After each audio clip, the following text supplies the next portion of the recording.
Christina, bonjour. Bonjour. On se revoit à 10 jours d'intervalle. On est aujourd'hui dans votre atelier parisien. Vous deviez nous montrer un certain nombre de choses, voilà, et notamment vos premières œuvres que vous avez commises, hein, donc c'était à 2 Oui. ans, voilà. Alors, expliquez-nous. Alors voilà, j'avais tout juste 2 ans. Ah ouais. Et C'est pas vous à 2 ans là, si? Si.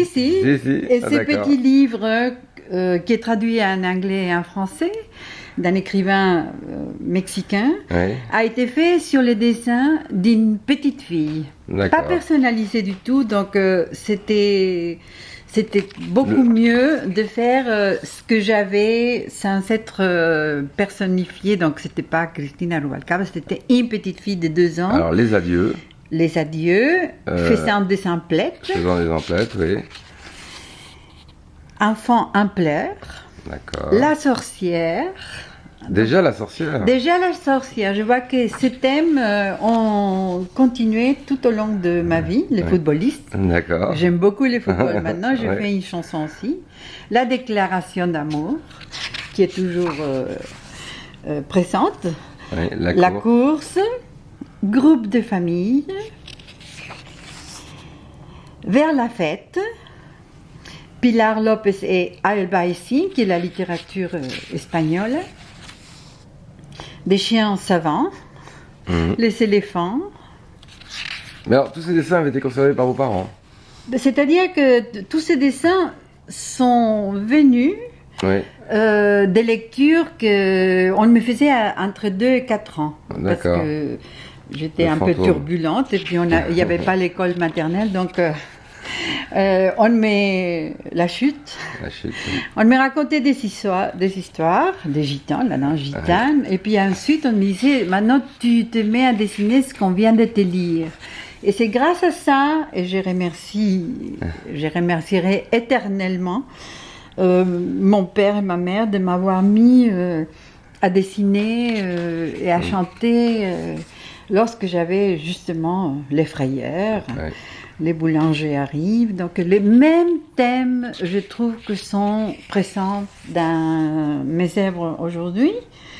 Fillette en vélo. Sans aucune prétention, ce sont les choses que je vois, les choses qu'on me raconte. Et c'est les choses de la vie, la noce, La noce. la belle dame, La fête du vent. la fête du vent. À l'école. Là, je crois que l'école arrivait bientôt pour moi. Je devais avoir 5 ans, puisque j'ai commencé à 5 ans. La famille heureuse. L'oiseau rentrant au nid. Oui. Sous la pluie. Les revenants. J'aime beaucoup ces dessins. Je me suis dit, j'ai dessiné à 2 ans des choses très picassiennes. Donc, vous voyez qu'il n'y a pas d'influence de Picasso à l'époque. Mais quand même, je crois il y avait une idée déjà des choses. Hein. La promenade, Oui. les spectres. Oui. Mais alors, qu'est-ce qui vous inspirait quand même? Vous avez des souvenirs de cette époque-là? Non. Si, j'ai même tous les dessins, on les a gardés, comme on garde tous les dessins d'enfants. Et je les regarde souvent. En mémoire, vous conservez quand même? Oui. Je conserve même. C'est drôle, j'ai encore les souvenirs des crayons. Je me souviens les crayons qui se cassaient très facilement la pointe, Oui. et d'autres crayons qui étaient des craies plutôt, que j'aimais beaucoup parce que la couleur était beaucoup plus solide. Il y avait une matière qui persévérait, comme les noirs, les jaunes.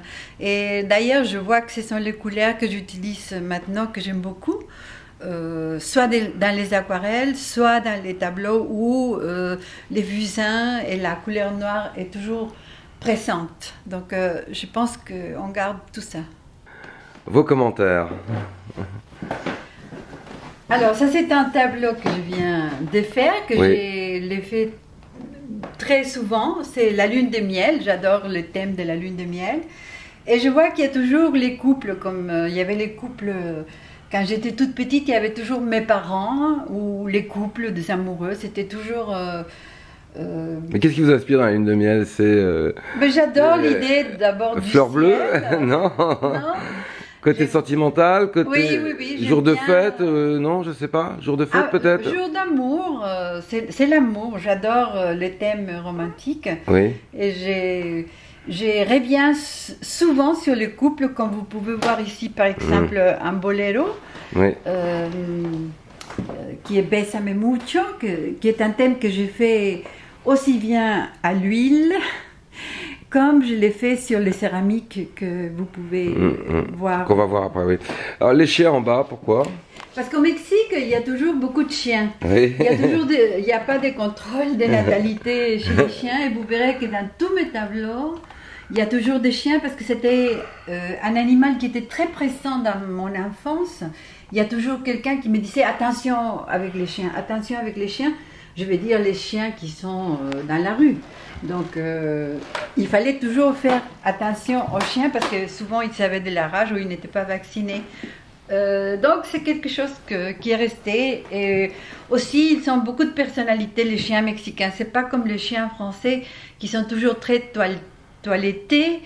Ils sont plus sauvages, voilà. Ils sont beaucoup plus sauvages, Oui. ils ont beaucoup plus de personnalité, je dois dire, même s'ils sont peut-être dangereux, mais Et moins bien traités ils peut-être. doivent...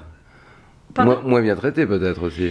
Il y a quelques-uns qui sont moins bien traités, évidemment, mais il y a souvent aussi beaucoup plus de liberté. Et je les vois marcher dans la rue, parfois sans savoir les mimétismes qu'ont les chiens ici.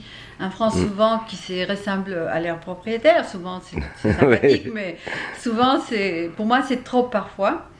Et j'aime bien voir ces chiens qui sont dans les coins des rues, ou dans les ruelles, ou dans les petits villages.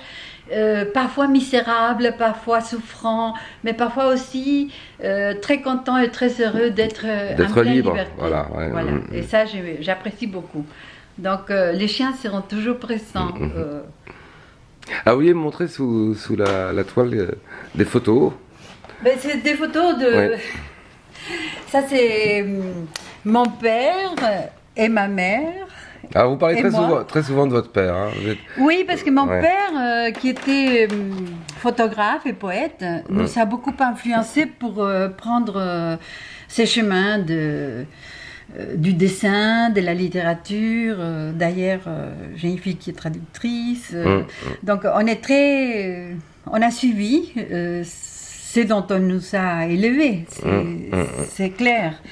Et alors, ce qui est très drôle dans ma famille, c'est que du côté de mon grand-père, on a reçu, mon arrière-grand-mère, la croix d'honneur de Maximiliano quand il est allé au Mexique et il s'est fait tuer malheureusement, mais mon arrière-grand-mère lui a donné asile pendant quelques temps dans une hacienda.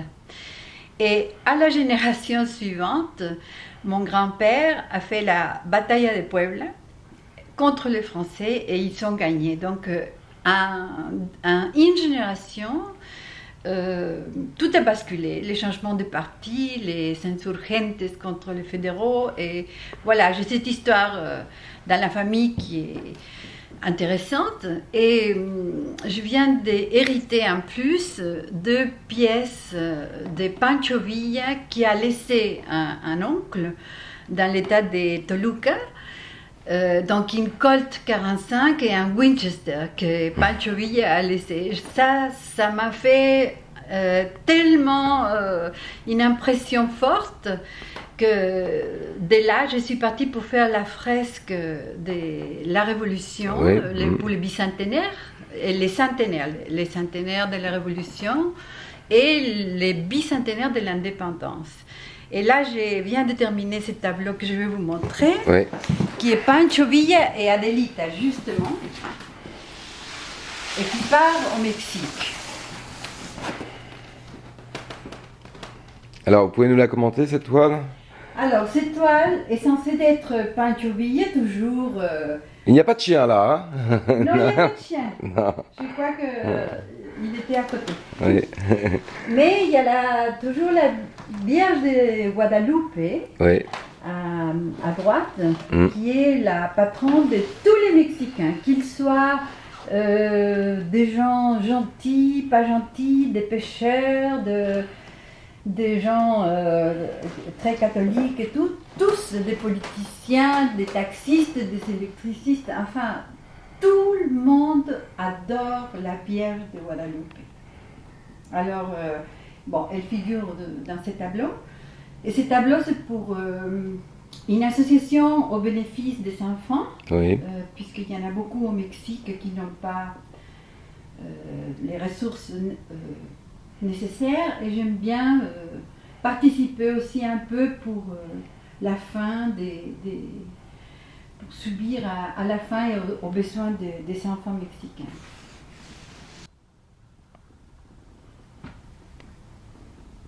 Donc ça c'est une peinture murale. Donc vous aimez bien les grandes surfaces. Oui, ça c'est une peinture murale que j'ai faite pour Agustín Lara, c'est lui Oui. qui a compensé Piensa en mí par exemple, et beaucoup d'autres titres. C'est un poète-compositeur très connu au Mexique. Elle est au Mexique cette peinture. Oui, elle est à Veracruz, D'accord. là où il est né. Mais comme j'habite Paris depuis 36 ans, j'ai aussi fait des grandes fresques qui sont souvent en Espagne ou à la Maison de l'Amérique latine, par exemple. Oui. Mais celle-ci, c'est les métros parisiens. Et au moment où je l'ai fait, il y avait donc beaucoup d'artistes qui sont déjà morts, mais il y avait Cortázar, il y avait Balthus, il y avait Claude Roy, il y avait Joyce Mansour, Ionesco, Buñuel, Pierre de Mandiargue, Georges Moustaki, Botero, Dina Vierny avec son singe, oui. Et Klossowski avec ses histoires du Palais Royal. Donc, mais qu'est-ce qui vous a inspiré de réunir tous ces gens dans le métro, justement? Parce que c'était des amis, c'était oui. Des gens que j'ai connus petit à petit quand je suis arrivée en France. Et j'aimais, lorsque je faisais une fresque, j'aimais les éléments qui sont très proches.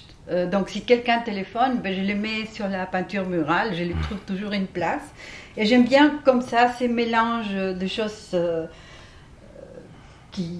qui se passent au moment où je suis en train de peindre. J'aime bien que ce soit spontané.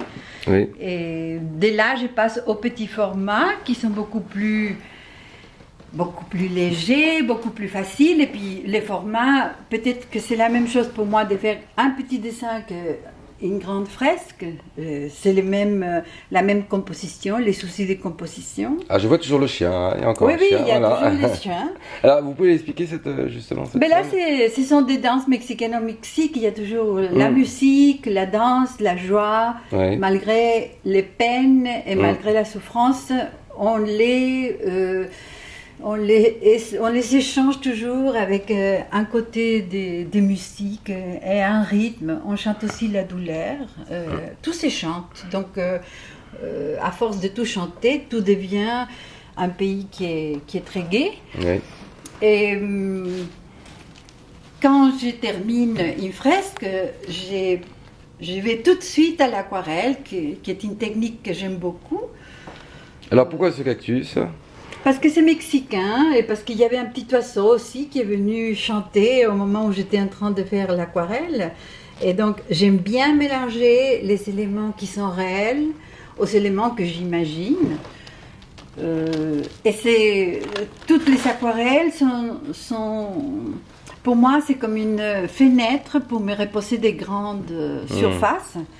Et à chaque fois que je fais une aquarelle, c'est retrouver. Là, par exemple, c'est des figues qu'il y avait en Espagne. Donc, j'étais au marché, j'ai acheté des figues et voilà, c'est les figues de ce jour-là que j'ai déjà mangées avec des amis. Et bon, des grenades, c'est très méditerranéen. Oui. Mais tout est très lié. Ça, c'était dans la Méditerranée, mais j'ai pensé qu'un petit singe mexicain serait bien pour accompagner. Et la fraîcheur de l'aquarelle, c'est vraiment un plaisir extraordinaire, car moi, ça me donne une dimension d'évasion, de pureté, et je pense ça devient presque écologique pour moi, oui. De penser à l'eau, à la mer, à cette nature que nous avons et qu'il faut absolument la préserver et faire le nécessaire pour que des fruits comme ça nous accompagne tout au long de nos vies. Et surtout la mer, protéger la mer qui est tellement indispensable. Dans tous mes tableaux, il y a toujours un petit rayon, pas de soleil, un rayon de mer, je dis. Il y a toujours un petit rayon de mer qui illumine. Alors à ce propos, quels sont les artistes qui vont, d'après vous, le plus influencer? J'ai eu la chance de côtoyer directement, et puis sans aucune prétention, beaucoup des écrivains, et puis beaucoup d'artistes, peintres comme Antonio Saura, Fernando Botero, Julio Cortázar, bon, qui était écrivain, mais Mata, Tamayo au Mexique, Robert Rauschenberg. Et j'ai travaillé pour l'UNESCO aussi pour recréer une association avec beaucoup d'artistes. Donc j'ai eu beaucoup de contacts avec des artistes. Souvent on me dit si je suis influencée par Chagall. Oui. Je ne l'ai pas rencontré Chagall et je ne pense pas que c'est vraiment influencé, mais Botero plutôt peut-être, non? Botero. Oui, mais on était très proches. Oui. Et il m'a appris beaucoup à faire la technique de l'aquarelle et de l'huile. Donc forcément, tous ces conseils sont très précieux, ont été très précieux. Et j'aime beaucoup cet échange avec des gens qui sont vivants. Et alors la culture mexicaine est toujours très présente dans vos œuvres. Par contre, vous vivez depuis longtemps en France. Qu'est-ce que vous inspire la France au niveau artistique? D'abord, ça m'inspire une grande culture. Et il y a une quantité de musées, même si au Mexique et ailleurs, on a aussi des très, très bons musées. Mais ici, il y a une lumière et il y a une paix que tous les artistes recherchent, parce que je me suis demandé pourquoi tout le monde veut venir à Paris en tant qu'artiste.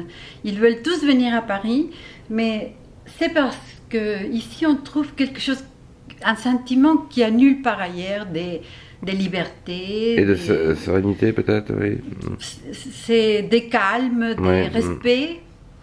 Des respects tout simplement, tout court. Donc ce sont des éléments nécessaires. Et puis une très belle ville avec une lumière très tamisée qui inspire beaucoup à la création. Pourtant les Mexicains ont quand même une certaine exaltation dans leurs sentiments, une certaine joie de vivre que nous n'avons peut-être pas en France. Je crois que c'est différent, on peut pas comparer parce que je pense que c'est le climat aussi qui fait les gens et les peuples. On arrive au Mexique et il fait toujours 25 à 30 degrés, il y a la mer, c'est comme quand on va en Espagne en vacances ou ailleurs, dans la Méditerranée. Je crois que les climats font les gens, ici on est au nord, les gens sont beaucoup plus fermés, ils ne sont pas aussi chaleureux que les gens du sud. Donc il faut s'habituer, mais il faut aussi penser que la ville, Paris, c'est d'une beauté incroyable. Et bon, il suffit d'aller voir un pont ou la Seine et on se concilie tout de suite. Si on ne trouve pas quelqu'un de très aimable sur notre chemin, moi je vais voir la Seine et ça me console tout de suite. Où je vais à Notre-Dame, que j'adore, puisque ça a été ma plus grande galerie, et ça je n'oublierai jamais. Quand j'ai fait l'exposition pour la canonisation de Juan Diego, en même temps que l'exposition de Notre-Dame de Guadeloupe à la cathédrale de Notre-Dame. Et l'effet d'avoir exposé dans un lieu aussi beau, aussi grand et aussi fort, je passe souvent devant la cathédrale de Notre-Dame et je suis tout de suite remplie de quelque chose que je ne peux même pas expliquer et je n'essaye pas de trouver ce que c'est, mais c'est très fort. Alors vous réalisez aussi des bronzes. Il y a un exemple ici. Là, il y a une petite sirène avec la mer, parce que je n'oublie pas tous les fruits de la mer. Elle a peut-être un profil mexicain, mais bon, c'est peut-être aussi quelqu'un de la Méditerranée. Et je travaille les bronzes, j'ai fait certains nombre de sculptures que je n'ai plus maintenant. Oui. Mais c'est plus difficile parce qu'il faut les porter. Il faut porter toujours 16 ou 17 kilos, si c'est petit comme ça. Et c'est beaucoup plus lent et il faut aller là où les fonderies sont extraordinaires. Ici en France, il y en a, mais bon, c'est une autre façon de travailler. Là, j'ai une autre sculpture que je suis en train de terminer, qui est un kangourou. Ah oui. Je vais vous le montrer.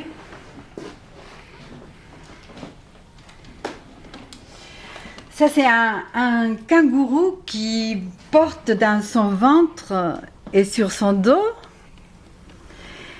des émigrants mexicains qui essayent de traverser la frontière Mexico-États-Unis. Ah d'accord, c'est très symbolique. Donc. Et c'est très symbolique parce qu'avec une Vierge de Guadalupe qui les protège. Et j'ai fait une chanson aussi qui s'appelle El Muro pour le groupe Los Tigres del Norte justement. Et cette chanson dit que seulement un kangourou peut porter les pauvres immigrants qui essayent de passer d'un côté à l'autre. Et c'est une chanson contre tous les murs du monde qui ne devrait pas exister nulle part maintenant. Dans nos jours, c'est absolument inutile. Alors, il y a des céramiques aussi, donc vous pouvez nous les présenter? Alors, les céramiques reprennent Oui. tout le temps les mêmes thèmes que j'ai fait, c'est-à-dire la Catrina qui danse avec un chien, Oui.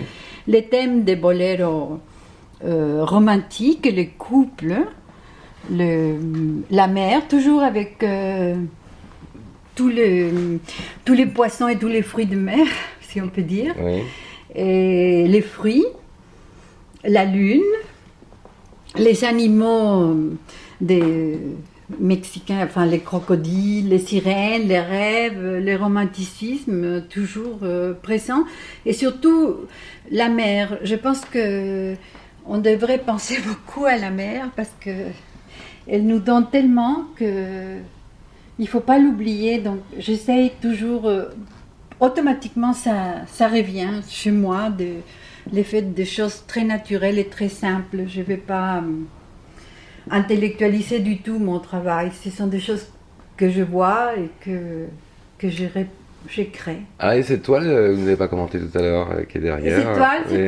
c'est encore sur une chanson qui s'appelle Ma saveur, donc Saborami. Vous voyez que c'est un monsieur qui est en train de mordre Oui, justement. sa partenaire pour la goûter.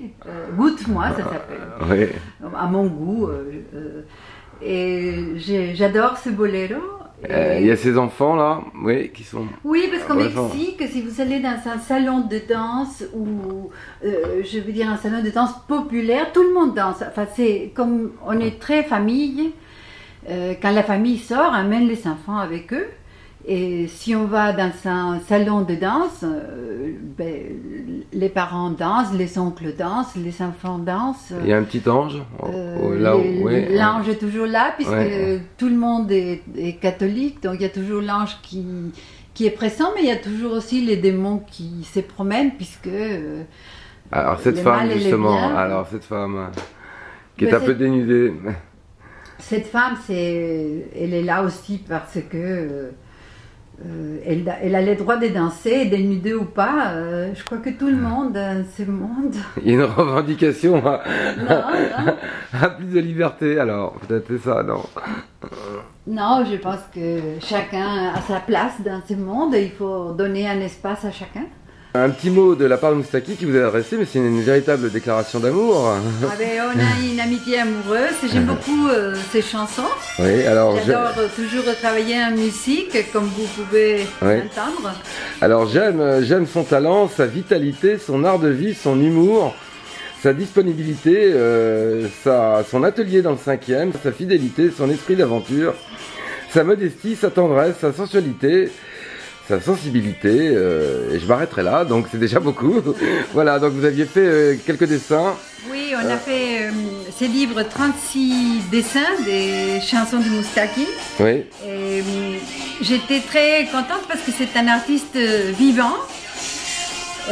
Aussi bien que, comme je vous disais, l'autre peinture murale oui. qui va venir en France maintenant, qui est sur les corridos. Vous savez, les corridos, c'est la musique On aura du mal à voir peut-être là, mais bon, d'accord, oui. c'est- d'Amérique Oui. du nord, du Mexique et d'Amérique. Vous aimez beaucoup cette musique, hein? J'adore parce que c'est très gai. Oui. Et j'ai composé la chanson du Muro pour ce groupe, Los Tigres del Norte, que vous écoutez en ce moment. Et je pense que ça a tellement d'énergie que j'aime beaucoup. C'est une musique qui a bercé votre enfance, non? Oui, on l'a écouté dans depuis la Révolution, il y a eu des corridos, c'est une façon de raconter les histoires qui arrivent, comme ici les rap ou des choses, comprendre les thèmes actuels. Il y avait les corridos de la Révolution avant. Et maintenant, il y a les corridos sur les histoires actuelles du pays. C'est parfois pas très gai comme histoire au fond, parce qu'il y a beaucoup de tragédies qui arrivent. Mais la musique est tellement gaie que ça met chaud au cœur.